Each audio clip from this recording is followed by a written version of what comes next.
Hey guys, Cisco here. So today I'm gonna be doing something a little bit differently, and hopefully this is something that might continue. I don't know. I wasn't really thinking about doing movie reviews. I kind of enjoy watching them, not just for the fact that I want to hear the opinion of someone else. It just some of them are kind of funny. Like, they have fun with their reviews. So maybe I could, I don't know, incorporate that kind of thing into my videos. But moving along, I ended up watching Dark Phoenix, and I was a little disappointed. At first, it starts off as a really good superhero movie because you see superheroes with special abilities helping out people who really can't help themselves. Like, like just regular human beings just like us. I mean, in this movie, like, we're just normal human beings. I mean, we are even here. I don't know what I'm saying. Anyway, so they go into space and they help out this space crew from NASA, and because like their engines get shut down, they're they're twirling in space, and it's because of this like cosmic entity. And this entity is the Phoenix. I mean, we all saw this coming if you're not a Marvel fan. But I mean, even if you watch the trailers, you can kind of see where this thing is going to be coming from. And it comes from space. And so today we're going to just do a review. Hope you guys like it, by the way. So for now, I'm just going to kind of explain a little bit of the things I did like. There's not a lot. There's a lot of things that I didn't like. And they're not nitpicky. Because I'm gonna say this now. I don't read a lot of X-Men comic books, but I have read a decent amount of X-Men comic books. Like I have some saved in my little collection over here. It's a huge ass box. I'm not gonna show you, but if I showed you, it's probably like this thick. My Spider-Man one's like this fucking big, like all the way. But okay, so yeah. I'm just gonna talk about a little bit of the things I like. And if you don't want to hear any spoilers, I would just skip to like this minute mark, because right now I'm just gonna talk about a lot of shit. Okay, so some of the things I did like.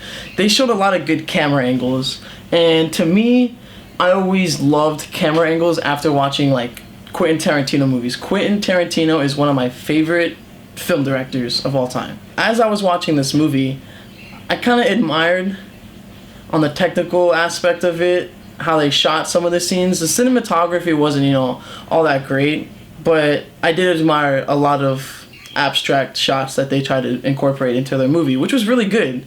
Oh, they did a little fan service that I kind of liked. So you know how in the original X-Men, and I could be wrong, I haven't seen those movies in a while, but I think it was X-Men 2 where Magneto is stuck in a glass chamber. This could be the first one, dude. I remember the scene, I just don't know which one it was in. But anyway, they're playing a continuous like chess game, sorry.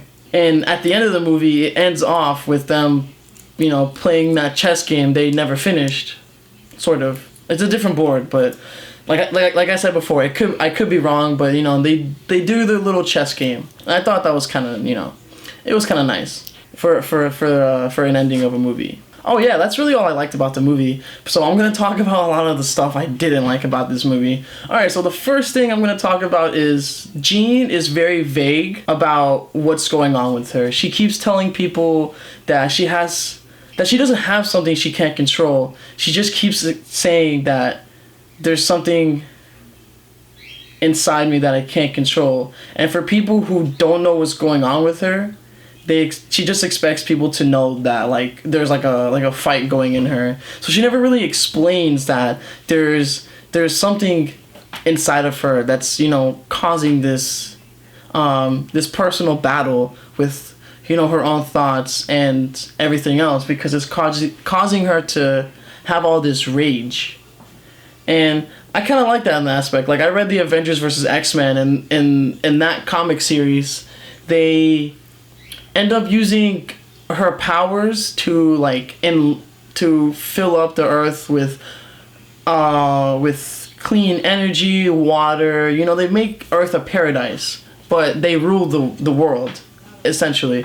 I don't remember who exactly was a part of it. I know Magneto was, behind the idea of, being behind Jean Grey and doing all that kind of thing. I think even Scott was a part of it. But beyond that, this movie has really noticeable ad-libbing, which Jean is talking to Eric, and he's like sitting down in his little, like man-made home. As he's sitting down, his mouth necessarily isn't moving, but he's talking. And then there's a bar scene with Jessica Chastain. I have to look that up. I don't know. I don't feel like looking it up. Actually, I'm gonna look it up right now. Let's see what how do you pronounce her name? Jessica Chastain? I don't know. Jessica Chastain. I look up Jessica. She's not even the first one that pops up, or like the first 5.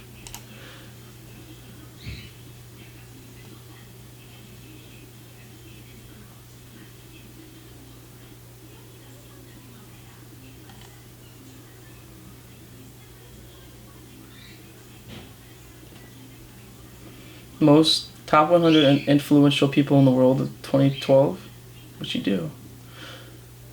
Okay, okay. It doesn't show me how to pronounce her name. Okay, I'm beyond that. So, her character in this movie is just, I want power, and Jean, you're gonna give it to me. She goes into this movie explaining that people are trying to manipulate her and use her only for her to manipulate and use Jean. And I know it's kind of funny for a villain to do that, but it's sort of like goofy if you think about it. Sort of like something that you'd like see in high school or, or in middle school. Like people are, like I have those people who are constantly talking about someone else, but when they go to their face in person, they're always saying good things about them, trying to learn their secrets and then use it against them. Yeah, that's basically her character.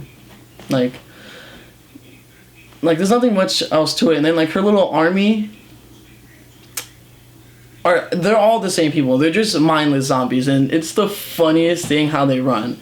They run these they sprint these like really long strides, and for some reason Jessica Chastain's character is always in heels, running faster than Usain Bolt himself. Like, I'm not kidding you. Like, if you watch this movie, or if you already have, like the ending when she's fighting Jean, you see how she runs, and it's the funniest thing ever. Other things I kind of did not like. There's one thing I did like. There's this cool helicopter scene where like there's Jean and Magneto kind of like fighting for this helicopter to not, kill U.S. soldiers. And I thought it was kind of cool, but then it kind of drags out, and you're just kind of like, okay, all right, cool. I think that's honestly the only like tension building thing in this whole movie. Everything else, you're just kind of like, like, why do I care about this? Like, what's going on? No one really does anything, really. And they try to do one thing, they fail, and then they just kind of like hang around and, play soap opera drama. Like, I don't know. Everyone's just like confessing their feelings, and it just kind of feels like a soap opera. It's kind of going as a soap opera. Okay, so there's no Wolverine cameo. And even though he did, and when I say he, Hugh Jackman, the most good-looking dude ever. Anyway, he doesn't actually make a cameo because, he actually retired as a character. What else? Oh, and this is like little scene in space where the X-Men are like saving those astronauts, and Storm is able to control weather in space. See, okay, listen, I'm not a scientist, but correct me if I'm wrong. You guys can do that. This is the whole purpose of like doing these movie reviews. These are just me giving my opinion about this, but I'm pretty sure there's like certain like laws of physics or certain things that can only happen on Earth that can't happen in space. Like, you guys know what I mean? Weather isn't one of those things that can happen in Earth. I mean in space. Wow. This is a lot of questionable dialogue. Like, even the funny scenes that are supposed to be funny didn't make me laugh. It just wasn't funny. See, I don't know what about movies and superhero movies that have to throw in quips nowadays to, you know, kind of relieve tension. Like, there's a way of going about it to, you know, kind of relieve any tension that's going on in the movie. But in this movie, there's no fucking tension at all. Like, Jean is just kind of like traveling around, you know, telling herself that, I don't know what's going on with me. Like, Mr. Stark, I don't know what's going on. This is like a questionable thing. Some people might be for it, some people might be against it. But, you know, I'm just gonna give my opinion because, you know, fuck it. So, Charles Xavier actually erases. He doesn't erase Jean's memory. Okay, so Charles Xavier ends up suppressing Jean's emotions and her memories from what happened when she was 8 years old. See, I don't know if people would agree that maybe not doing that, but help, like, channel her emotions could have been, like, a better way of going of it. But no, he just completely says, yeah, we're just gonna shove the memories of your parents dying just, like, all the way down. Like, we're just not even gonna, like, talk about it. I'm just gonna help you forget it. Because once this Phoenix thing takes over her body, once this Phoenix enters her body, because supposedly it was a force that was always calling to her, but yet Jessica Chastain's character could always, like, absorb the energy, but they were tracking it the whole time. There's also this fucking space scene where she said that she's also been tracking the Phoenix the whole time. When they were doing that and Jean's getting absorbed by the Phoenix, they were actually, like, right behind the X-Men the whole time, and the X-Men are able to pick up signatures. Other than that, I have one really bad thing about this movie. If there's one bad thing about this movie, it'll really, like, it'll kind of draw you away from this movie, and it's the pacing. The pacing of this movie, holy shit. This is not even a 2-hour movie. So you're telling me that not even an hour into the movie, I feel like I've been there for almost 4 hours. This is how bad the movie is paced. It's very inconsistent with its own tone. It's trying to do a lot of things, but kind of forgets what it's doing.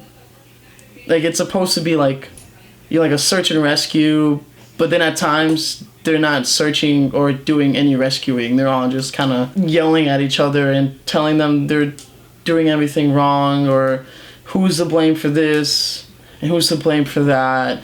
It kind of reminds me of, you know, Civil War, where there's a conflict between the group, but the only real conflict is between Hank and the rest of the group, and everyone else is kind of like, oh yeah, we need to help her, but Hank is like, no, like, she killed Raven, this is unacceptable, like, I just can't do it. Alright, so yeah, this movie was not the best, and I came into this movie with no expectations. I thought, you know, maybe they'd do a little bit better than not Days of Futures Past. That was a good one. I thought they'd do a better job after Apocalypse. Like, you know, maybe they, like, would, you know, kind of learn from the mistakes of Apocalypse. Nope, they don't at all. They just completely forgot that that movie ever happened, and they made this movie. So my rating of this movie, 3 out of 10. Don't at me. And by the way, the women are always saving the men around here. You might want to think about changing the name to X-Women.